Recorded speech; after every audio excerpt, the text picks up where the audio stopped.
Yet another great story coming out from Glenn Greenwald, and it's this time more of the Snowden revelations, but this is different than something we've seen before. This involves the GCHQ, which is of course Britain's intelligence unit, and their previously secret part of that unit called the Joint Threat Research Intelligence Group, and how they do propaganda online. Damn. They've got the memos internally from how they do it, and of course the Five Eyes all participate in this intelligence gathering operations together. So if Britain does it, as they're doing it here, will they share the information and with the U.S. and the other Five Eyes? Yes. And if you don't know the Five Eyes, that's U.S., Britain, New Zealand, Australia, and Canada. It's what they call themselves. It's their intelligence groups working together. Hey, what can you do in Britain? What can you do in Australia and America? How can we violate each other's laws without having to do it ourselves and get our hands dirty? In this case, they do it with propaganda. So the document that they received from the Joint Threat Research Intelligence Group is, quote, "The Art of Deception, Training for Online Covert Operations." Oh boy, this ought to be good. All right, and the first thing that you find out is that it is, of course, not necessarily directed towards terrorists. Of course! Here's one of the slides. It says cyber offensive session. And they know it. Look at this. Pushing the boundaries and action against hacktivism. And it refers to a guy from Serious Crime Effects, etc., right? So, terrorism? That's old news. Hacktivism. Hacktivism. Who are the hacktivists? Well, anyone who's opposed to these intelligence groups online, I guess, would make you a hacktivist, right? As they explain here in The Intercept. Critically, the targets, quote, were this deceit and reputation destruction extend far beyond the customary roster of normal spycraft, hostile nations and their leaders, military agencies, and intelligence services. In fact, the discussion of many of these techniques occurs in the context of using them in lieu of traditional law enforcement against people suspected, but not charged or convicted of ordinary crimes, or more broadly still, quote, hacktivism, meaning those who use online protest activity for political ends. Now, those are the people that are supposed to be protected the most in a democracy, people protesting against their government or different government agencies and what they're up to. Turns out those government agencies don't see it that way. They call you a hacktivist. Now look, understand that if you were going to do character assassination online, in order to get a certain mark or a target, and it's in a hostile country, and you want to flip them somehow, I know the CIA has been doing that a long time, and they do it offline, they might even do it online, and you might disagree with that tactic, but it's a little bit more understandable, or against a legitimate target that's a terrorist who's looking to do damage to the country. But that is not who we're using it against, certainly not exclusively. As you can see here, we're using it against citizens who disagree with these government agencies. And so what are they doing to them? Get a load of these slides. Here's one. It says disruption, operational playbook. Oh boy.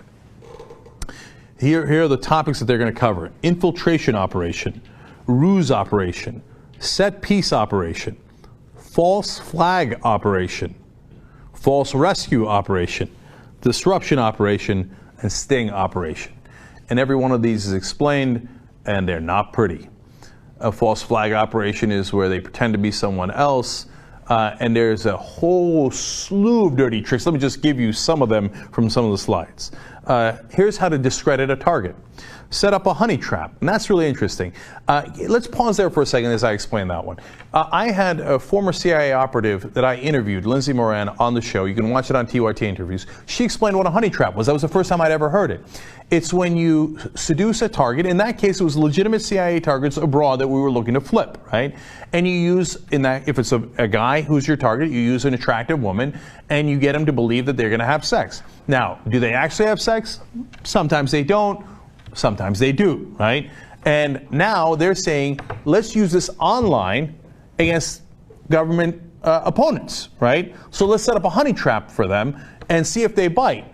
That's our governments, in this case Britain, but again, the NSA works with all these guys, to say, yeah, let's seduce them. I don't know if they actually have the sex or don't have the sex, or they seduce them into doing something sexual online. And isn't it funny that whenever someone is causing trouble for the government, like for example Julian Assange, what's the charges? Oh, he had sex in the wrong ways. He didn't use a condom, this, that, and the other thing. Elliot Spitzer went and was challenging the banks who basically run the government here in the United States. What happened? Oh, look at that. We found funds for a prostitute. Sex, sex, sex, huh? First thing in the slide for discredit a target. Set up a honey trap. It's not us saying it. It's the British government who wrote that down. Second one. Change their photos on social networking sites. That seems particularly weak, if you ask me. I think they're going to find out. Anyway, write a blog purporting to be one of their victims. Oh, come on. Isn't that great? So you say, oh, my God, the victims, the victims. It turns out some of the victims are fake. It was written by guys at GCHQ. And the last one there was email, text their colleagues, neighbors, friends, etc. So send emails to their family, their parents, their whoever else, their wives, with false information to discredit them. Aren't you so proud of your government? I'm from the government. I'm here to help you. I don't think so.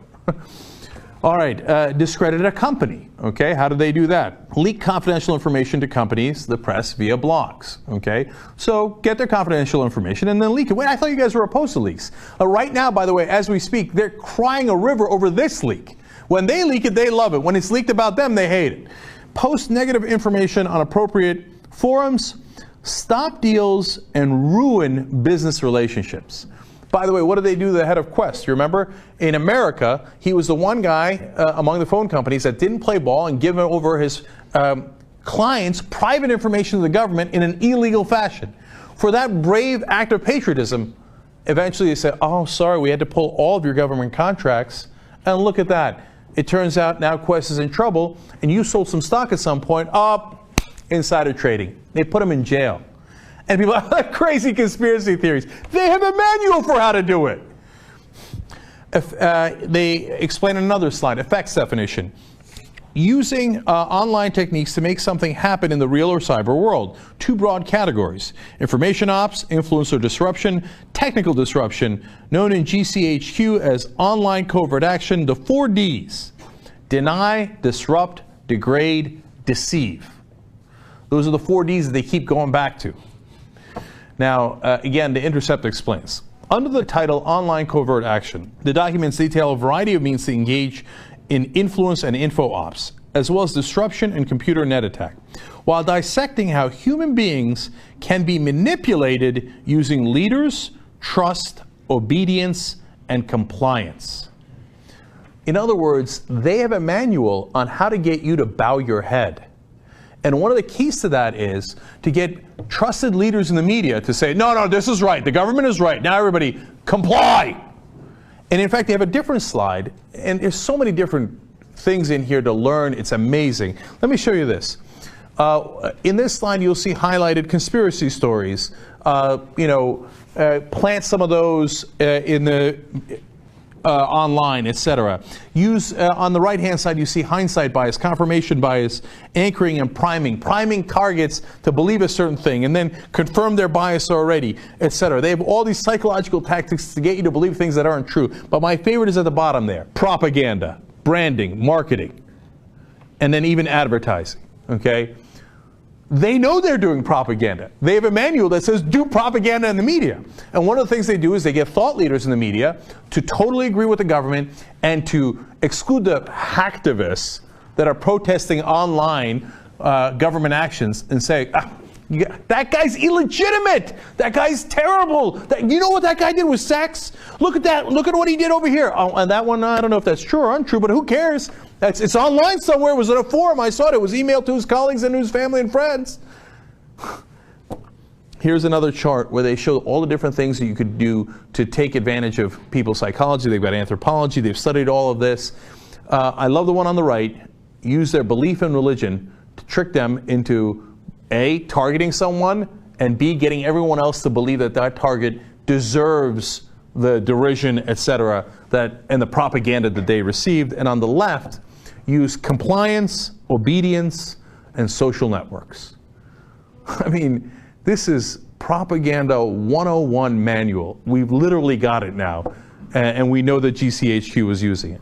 They have a whole different slide here. Show this one on the. If you notice the title, I can't break down all of their tactics here, but the title is Gambits for Deception. Well, isn't that lovely? And finally, I'm going to show you one more slide here, because I think it's also very instructive. It says identifying and exploiting fracture points. So if you've got a group that's working well together and they have things that push the group together, well, you got to find ways to break it apart. So that it identifies things that pull a group apart. Personal power, pre-existing cleavage, and competition among ideological differences, etc.